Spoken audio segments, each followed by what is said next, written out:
As first responders, we're there for you in your time of need.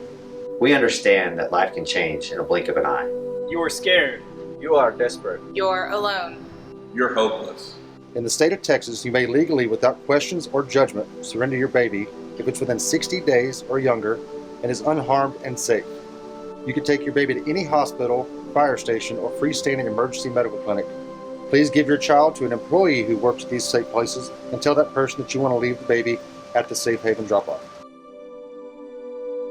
No questions, no judgment. We will always be here to help.